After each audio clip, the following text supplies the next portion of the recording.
B J P U P میں برسر اقتدار آئی اور کلیان سنگھ اتر پردیش کے وزیر اعلیٰ بن گئے۔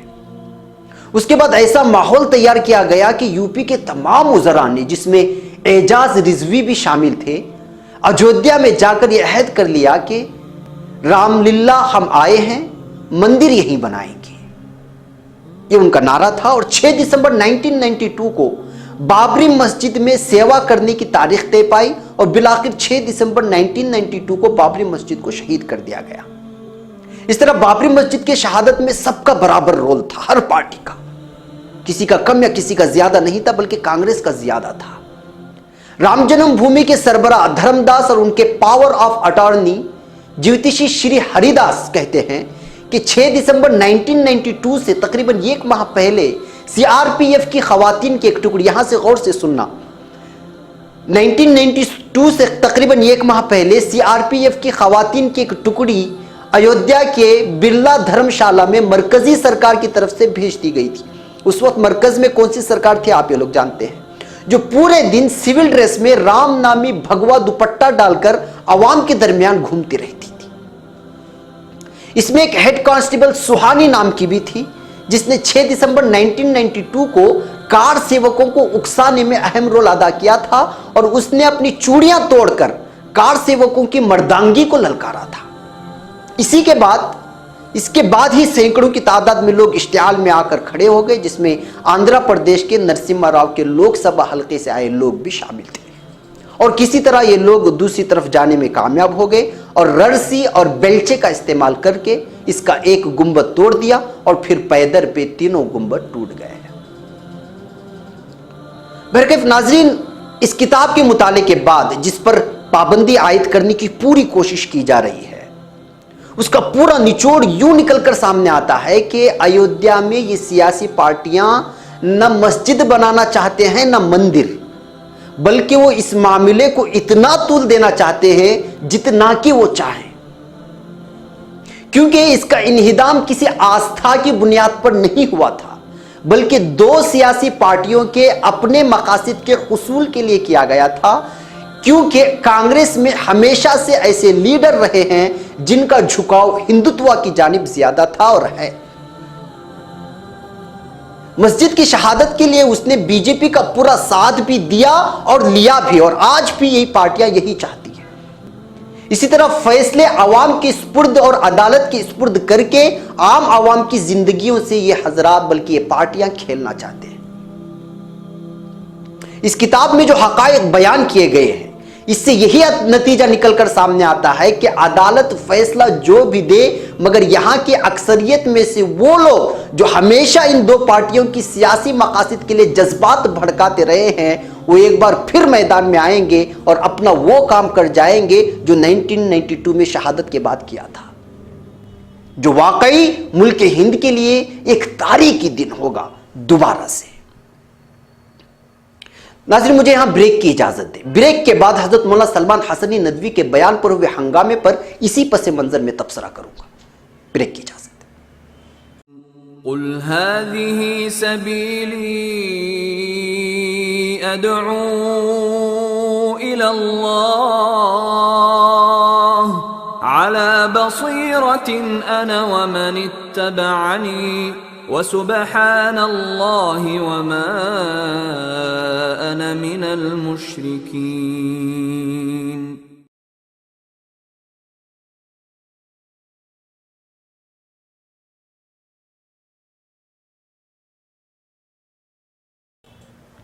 ناظرین، استقبال ہے سیدھی بات کی انوکھی محفل میں۔ ناظرین، آپ بابری مسجد کے شہادت کے بعد سے عدالت میں داخل ہوئے مقدمے کو، پھر عوام کی جانب سے کیے گئے پیس کانفرنس اور دیگر وہ چیزیں جو کوشش کی گئیں امن بحال کرنے کے لیے، ان تمام وغیرہ کو جس پر 25 سال بیت گئے، بلکہ اس سے زائد کا عرصہ، یہی بات کھل کر سامنے آتی ہے کہ یہ معاملہ ہمیشہ سے حساس رہا، نہ مسجد بنی نہ مندر بنا، بلکہ ہر بار ہر قوم کا آدمی اس کا نام آتے ہی گھبرانے لگا، کیونکہ شہادت کے بعد سے جو صورتحال پیدا ہوئی سب کے سامنے ہے۔ اب جب اس کا فیصلہ کورٹ عنقریب جاری کرنے والا ہے، ایسے حالات میں حضرت مولانا سلمان حسینی ندوی دامت برکاتہم کا روی شنکر کے ساتھ مل کر پریس کانفرنس کرنا کہاں تک درست ہے؟ جی ہاں ناظرین، مسلم پرسنل لا نے اس کو غلط مانا۔ میں نے اس کے بعد مولانا محترم سے انٹرویو لیا تھا، اس میں مولانا سے جب پوچھا کہ آپ نے یہ موقف پرسنل لا میں نہیں رکھا تو مولانا نے صاف جواب دیا تھا، یہ انٹرویو ابھی بھی وہاں پہ موجود ہے جس کو ہزاروں اور لاکھوں لوگوں نے دیکھا بھی ہے، کہ مولانا نے صاف جواب دیا تھا کہ حیدرآباد میں اب اس وقت نکل رہا ہوں، میں انشاءاللہ وہاں اپنا موقف رکھوں گا۔ یہ بات انہوں نے صاف طور پہ کہی تھی۔ اس بیچ ایک آن لائن ویب سائٹ نے، اخبار نے مولانا ولی رحمانی کے بیان کے حوالے سے یہ لکھ دیا تھا کہ اگر اس طرح کا اقدام ہوا تو پھر کارروائی ہوگی، اگر کیا گیا ہے تو پریس کانفرنس وغیرہ۔ معاملہ جو بگڑا یہاں سے بگڑا کیونکہ بنگلور میں رہتے ہوئے مولانا محترم نے صاف کہا تھا کہ پرسنل لا کی میٹنگ میں اس بات کو رکھا جائے گا۔ اب جب حضرت مولانا ولی رحمانی دامت برکاتہم کے تعلق سے کارروائی کی بات آئی تو مولانا محترم نے حضرت مولانا سجاد نعمانی صاحب کی اس بیان کا حوالہ دیا جس میں RSS کی کیمپوں میں آنے جانے کا تذکرہ تھا، اور کہا کہ اگر اس طرح انہوں نے کیا ہے تو ان کے خلاف بھی کارروائی ہونی چاہیے وغیرہ وغیرہ، اور یہ سب آپ جانتے ہیں جو کارروائی ہوئی۔ اور یہ معاملہ بھی ختم ہو جاتا اگر مولانا سلمان ندوی صاحب کے پرسنل لا کی میٹنگ میں شرکت کرتے ہی ہنگامہ بپا کرنے کی کوشش اگر نہ ہوتی، بلکہ کسی بھی قسم کی صفائی کے بنا پر اس نشست میں حضرت مولانا رابع حسنی ندوی دامت برکاتہم، حضرت مولانا ولی رحمانی دامت برکاتہم اور حضرت مولانا سجاد نعمانی مدد اللہ العالی اور حضرت مولانا ارشد مدنی دامت برکاتہم کے سامنے وہ ہنگامہ مچا کے فوری 4 رکنی کمیٹی تشکیل ہوئی، اور زدہ زدی میں میڈیا نے اس موقع کا فائدہ اٹھایا اور پوری طرح اٹھایا، اور اتنا اٹھایا کہ وہ حضرت مولانا سلمان حسینی دامت برکاتہم کو ہیرو بنا دیا اور پورے پرسنل لا کے کردار کو مشکوک۔ یہ واقعی قابل افسوس اور قابل مذمت ہے۔ لازم دیکھا جائے اگر بغیر کسی طرفداری کے اس میٹنگ میں ہنگامہ آرائی کے بجائے مولانا محترم کی بات کو سن کر 1 گھنٹہ بحث کے بعد پھر پرسنل لا اپنا فیصلہ سناتی اور ہنگامہ آرائی نہ ہوتی تو بھی بات اتنی نہ بگڑتی جو ہنگامہ آرائی کی وجہ سے بگڑی۔ ناظرین، میرے اس بات کا مطلب یہ نہ نکالیں کہ مولانا نے جو پریس کانفرنس کیا وہ صحیح تھا یا غلط، کیونکہ پرسنل لا اس پوری کارروائی کو ہی سرے سے غلط قرار دے رہی ہے۔ اس کا بھی اپنا طریقہ تھا، کیونکہ حضرت مولانا سلمان حسینی دامت برکاتہم نے حضرت مولانا رابع حسنی ندوی دامت برکاتہم، حضرت مولانا ارشد مدنی دامت برکاتہم پر اپنا اعتماد ظاہر کر چکے تھے۔ اس لیے اگر میں یہاں یہ کہوں کہ دونوں طرف سے کہیں کہیں تھوڑی بہت چوک ہوئی ہے تو شاید غلط نہیں ہوگا۔ اب مسئلہ یہ ہے کہ حضرت مولانا سلمان حسینی دامت برکاتہم کا یہ موقف کہ امام احمد بن حنبل کے مسلک کے توسط سے ایک راہ نکلتی ہے جس سے ہم لوگ فریق کے سامنے بیٹھ کر بات کر سکتے ہیں، اور مولانا نے بار بار کہا ہے کہ ہم اپنے شرائط ان کے سامنے رکھ کر منوا سکتے ہیں۔ اب وہ کیا شرائط ہیں اس پر غور ہو سکتا تھا، کیا اور کوئی شکل بھی نکل سکتی تھی، دوسرا کوئی راہ نکل سکتی تھی، اس پر بحث ہو سکتی تھی، مگر نہیں نکل سکتی ہے تو پھر پرسنل لا کا اپنا فیصلہ ہوتا۔ مولانا محترم نے دلائل کی روشنی میں اپنا موقف رکھا تھا، اور دلائل قبول نہ ہوتے تو کوئی بات نہیں، اس کو رد کر دیا جاتا۔ دراصل اب بورڈ کے ان اراکین پر تنقید کرنے والوں نے تنقید کرتے ہوئے لکھا ہے کہ مولانا محترم بعض اراکین کے سازش کا حصہ بن گئے، جن کی وجہ سے بورڈ میں اپنی بات رکھنے میں دشواریاں پیش آئیں، ماحول کو ناخوشگوار اور فضا کو مقدر کرنے کی کوشش کی گئی۔ اگر یہ بات سچ ہے تو واقعی قابل مذمت بھی ہے، اور بورڈ کو اس جانب نوٹس لینی چاہیے تاکہ آئندہ کسی بڑے عالم و فاضل کے ساتھ ایسی حرکتیں بالخصوص پرسنل لا کی میٹنگ میں پیش نہ آئیں۔ ناظرین، دراصل یہاں رک کر کے سوچنے کا مقام یہ ہے کہ صرف اپنا موقف میڈیا کے سامنے رکھ دیا تو وہ انسان ہمارے سامنے برا ہو گیا جس نے باطل کو ہمیشہ للکارتا رہا، باطل کی آنکھوں میں آنکھیں ڈال کر بات کی، کبھی آل سعود سے لوہا لیا تو کبھی حاکم وقت سے، جب بھی بولے کھل کر بولے، آنکھوں میں آنکھیں ڈال کر بات کی، آج قوم کی مفاد کے لیے اپنا فیصلہ نہیں بلکہ صرف موقف ظاہر کیا اور پھر پرسنل لا میں لانے کی کوشش کی، مگر کچھ اراکین کی وجہ سے نہیں رکھ پائے تو سزا بھی ملی اور پھر گالیاں بھی، الزام تراشیاں بھی۔ بابری مسجد کے سلسلے میں صرف نرم رویہ اختیار کرنے کا مشورہ اتنا بھاری پڑ گیا کہ 2 ٹکے کا صحافی ان پر انگلی اٹھانے لگا۔ جو لوگ کبھی امت کے مسائل پر لب نہیں ہلائے، ہزاروں بے قصوروں کو جیل کی کوٹڑیوں میں بند کر دیا گیا، ان کے لیے قلم کی نوک کبھی حرکت میں نہیں لائے، تبلیغی جیسے تحریک 2 ٹکڑے ہو کر رہ گئی، کبھی اتحاد کا دم نہیں بھرا، حالات پر حالات آ رہے ہیں، کچھ نہیں لکھا نہ بولا، اور لکھاری جن کی کوئی اوقات نہیں، نہ سماج میں نہ معاشرے میں، وہ آج مولانا موصوف کو گالیاں دینے لگی، آج وہ مولانا کے صرف ایک مشورے دینے پر ان پر الزام تراشیاں کرنے لگی۔ یہ علماء کرام سے بدتمیزی نہیں تو اور کیا ہے؟ چاہے مولانا سلمان کی جگہ کوئی اور بھی ہوتا۔ ناظرین، صلح حدیبیہ میں آپ صلی اللہ علیہ وسلم نے جو فیصلہ لیا تھا، کیا اس کو ہم بزدلی کہیں گے؟ نعوذ باللہ، جبکہ صحابہ تیار تھے جنگ کے لیے۔ ہمارے پاس غزوہ احد کی بھی مثال ہے تو صلح حدیبیہ کی بھی مثال ہے۔ غزوہ خندق کے موقع پر خندق کھودنے کو اور پھر آگے بڑھ کر حملہ نہ کرنے کو کیا ہم بزدلی سے تعبیر کریں گے؟ نعوذ باللہ۔ ناظرین، میں مانتا ہوں اور پوری طرح مانتا ہوں کہ مولانا موصوف سے چوک ہوئی ہے، مگر اس کا مطلب یہ نہیں کہ 2 ٹکے کا لکھاری کھڑے ہو کر علماء کرام کو اور ندوۃ العلماء پر الزام تراشیاں کریں۔ اگر ہم ایک دوسرے پر الزام تراشیوں کا سلسلہ یوں ہی جاری رکھا تو یاد رکھیں دشمن ایک بار پھر ہمارے درمیان گھس آئے گا، آلریڈی گھس کر کے آ گیا ہے، آ چکا ہے۔ اور ناظرین، مجھے یہاں افسوس کے ساتھ جناب اسد الدین اویسی صاحب کا نام لینا پڑ رہا ہے۔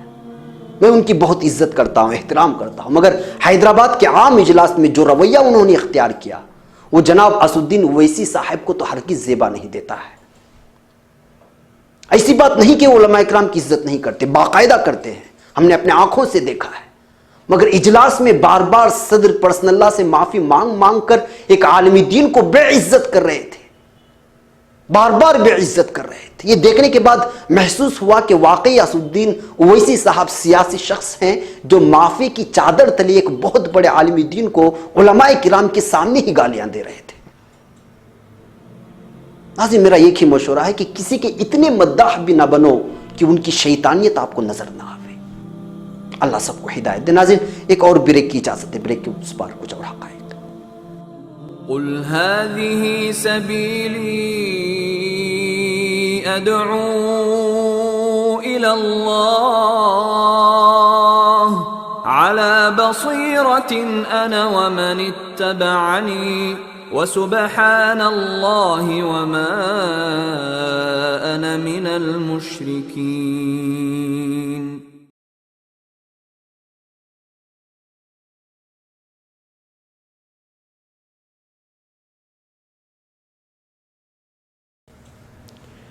ناظرین، سیدھی اور صاف بات یہ ہے کہ مولانا کا موقف صحیح یا غلط بات کی بات تھی،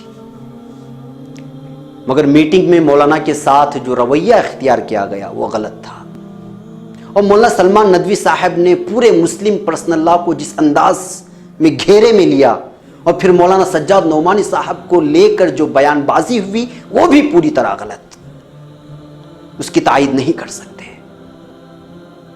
مگر مسلم پرسنل لا ہماری پہچان ہے تو مولانا سلمان حسینی ندوی اور مولانا سجاد نعمانی صاحب دامت برکاتہم سمیت تمام علماء کرام ہمارے رہبر و رہنما ہیں۔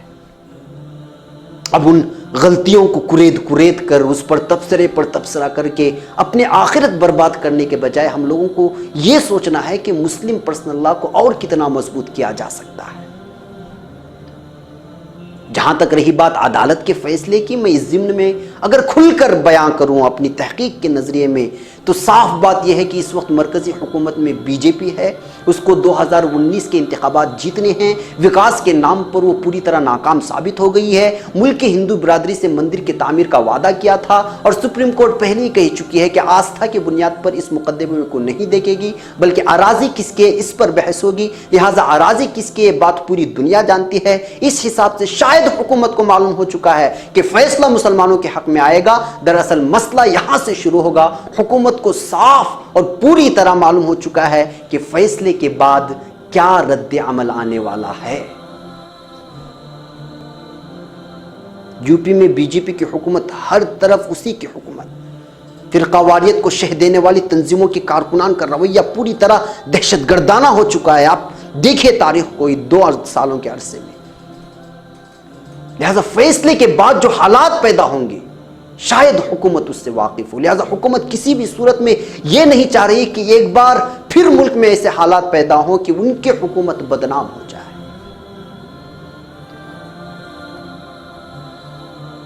بہرکیف ناظرین، یہ چیزیں پرسنل اللہ کے ذمہ داروں کے سامنے بھی ہیں اور استاد محترم مولانا سلمان حسینی دامت برکاتہم کے سامنے بھی ہے. مجھے نہیں لگتا کہ عدالت اس بار فیصلہ سنانے میں جلدی کرے گی. ناظرین، جب آج صبح میرا اعلان گیا کہ میں اس طرح کا اس موضوع پر آج گفتگو ہوگی اور گفتگو کر رہا ہوں، تو کئی واٹس اپ پیغام آئے، مشورے دیے. کسی نے کہا کہ آپ کے سرپرست مولانا سلمان ندوی ہیں، لہٰذا آپ غیر منصفانہ بات نہ کریں. میں یہاں ڈنکے کی چوٹ پر کہنا چاہتا ہوں کہ ہاں، وہ ہمارے سرپرست ہیں اور رہیں گے، بلکہ اس کے بعد اور مضبوطی آئے گی. یاد رکھیے، آج جو بے باکی کے ساتھ آپ کے سامنے ہی نہیں بلکہ دنیا کے سامنے اپنی بات میں رکھتا ہوں مختلف موضوعات پر، تو ہمارے ایسے ہی اساتذہ کے سامنے زانو یہ تلمس طے کرنے کا نتیجہ ہے. زندگی میں نہ چاپلوسی سیکھی ہے، نہ اس کی مجھے ضرورت پڑے گی. چاپلوسی سیکھنا ہوتا تو میں یہاں نہ ہوتا. مجھے کوئی ہچکچاہٹ نہیں ہے مولانا کو اپنا مربی، اپنا سرپرست ماننے میں، لیکن مولانا ہی نے ہمیں درس بھی دیا ہے کہ حق کا دامن تھامنے کا اور علل اعلان اور بے باکی سے بات رکھنے کا. لہٰذا اس موقع پر میں یہاں کسی کی طرفداری کرنے یا کسی کی مخالفت کرنے نہیں، بلکہ کچھ وہ لکھاری جو ووٹ پٹانگ بک رہے ہیں، علماء کرام کا پاس و لحاظ رکھے بنا صرف ایک غلطی یا بھول یا چوک کا بہانہ بنا کر مولانا محترم کو گالیاں دے رہے ہیں اور اختلافات کو مزید بڑھاوا دے رہے ہیں، ان سے مخاطب ہوں. جہاں تک رہی بات موقف کی، یہ مولانا نے میڈیا کے سامنے بھی رکھا اور پرسنل اللہ میں رکھنے کا موقع نہیں دیا گیا. جو بھی ہے، اور میری یہ بساط اور اوقات نہیں کہ اس کی مخالفت کروں. اس وقت میں مسلم پرسنل اللہ نے جو فیصلہ دیا، سیدھی بات اس کی تائید کرتا ہے. لیکن شکایت بھی ہے، اور لیکن شکایت اس بات کی ہے کہ ان حالات میں بعض اراکین نے مولانا کے ساتھ بدتمیزی کے ساتھ غیر منصفانہ رویہ جو اختیار کیا، اس پر بورڈ کی جانب سے تحقیق ہونی چاہیے یا نہیں، آپ بتائیں.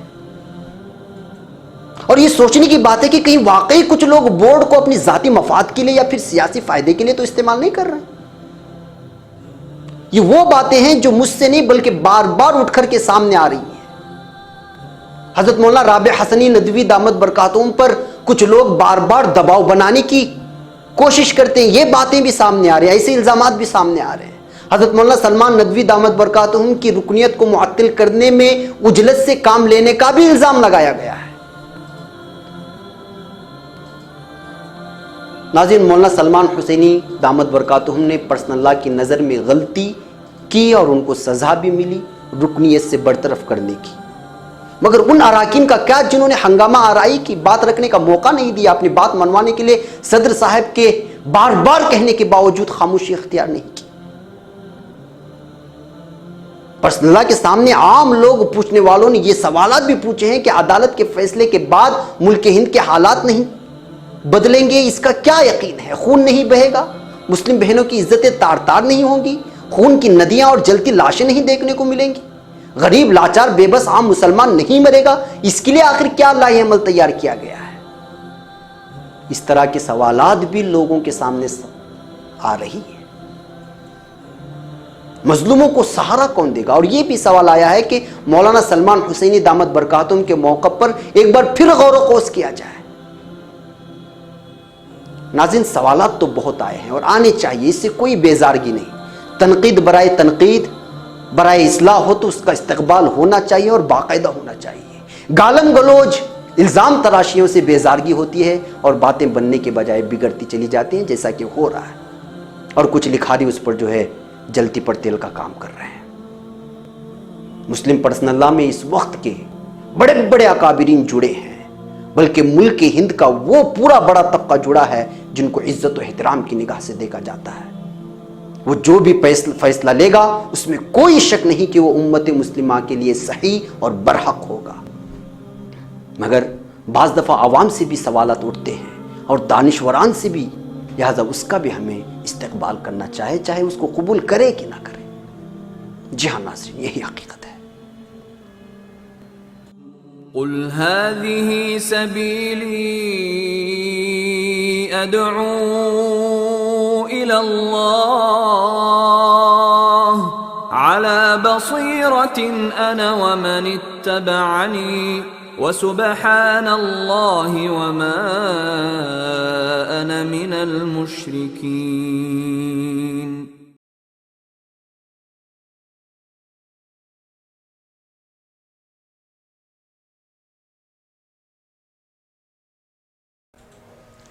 ناظرین، وقت ہو چلا ہے۔ آخر میں سوامی اگنیویش صاحب جنہوں نے بابری مسجد کے سلسلے میں ایک آرٹیکل لکھا ہے، اس کا ترجمہ بھائی عبدالعزیز نے کیا ہے۔ اس کا ایک پیراگراف آپ کے سامنے رکھ کر میں آپ سے اجازت چاہوں گا۔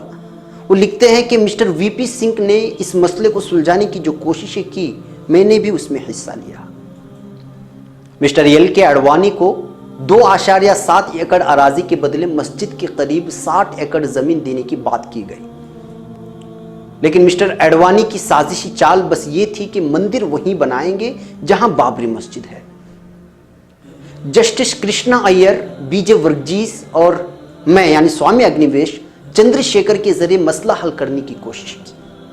جب مسئلہ حل کے قریب پہنچا تو راجیو گاندھی اور ان کے رفقا کو احساس ہوا کہ سارا کریڈٹ وزیر اعظم چندر شیکھر کو مل جائے گا، جس کی وجہ سے راجیو گاندھی نے چندر شیکھر حکومت کو گرانے کا فیصلہ کیا اور ان کی حکومت سے حمایت واپس لے لی۔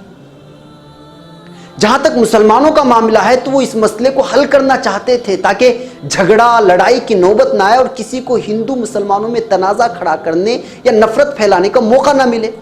سید شہاب الدین جو بابری مسجد ایکشن کمیٹی کے کنویر تھے، میں مسلسل ان کے رابطے میں تھا۔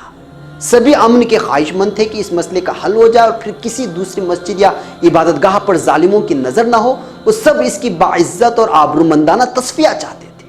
وہ لوگ خوش دلی سے کہتے تھے کہ عدالت کو فیصلہ کرنے دیجیے۔ یہ افسوسناک بات ہے کہ عدالت نے حق و انصاف کا فریضہ جیسے ادا کرنا چاہیے تھا نہیں کیا۔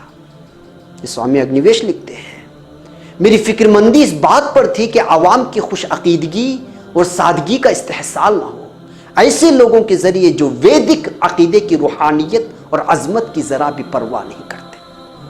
میں ایک مخلص عقیدت مند ہونے کی وجہ سے دھوکہ دہی اور تشدد کی بات محسوس کرتا ہوں۔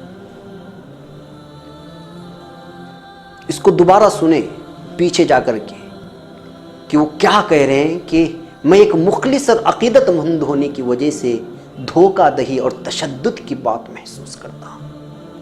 دھوکہ دہی اور تشدد، یہ دو الفاظ ہی بابری مسجد کی پوری کہانی کو گھیرے ہوئے ہیں۔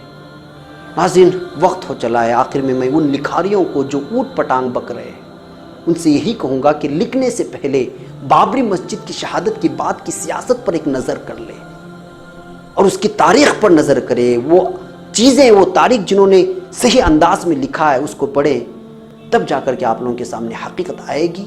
پھر شاید آپ کو محسوس ہوگا کہ گزشتہ 30 سالوں سے مسلمان کس طرح ٹھگے جا رہے ہیں عدالت کے نام پر۔ ناظرین، اجازت۔ السلام علیکم ورحمۃ اللہ وبرکاتہ۔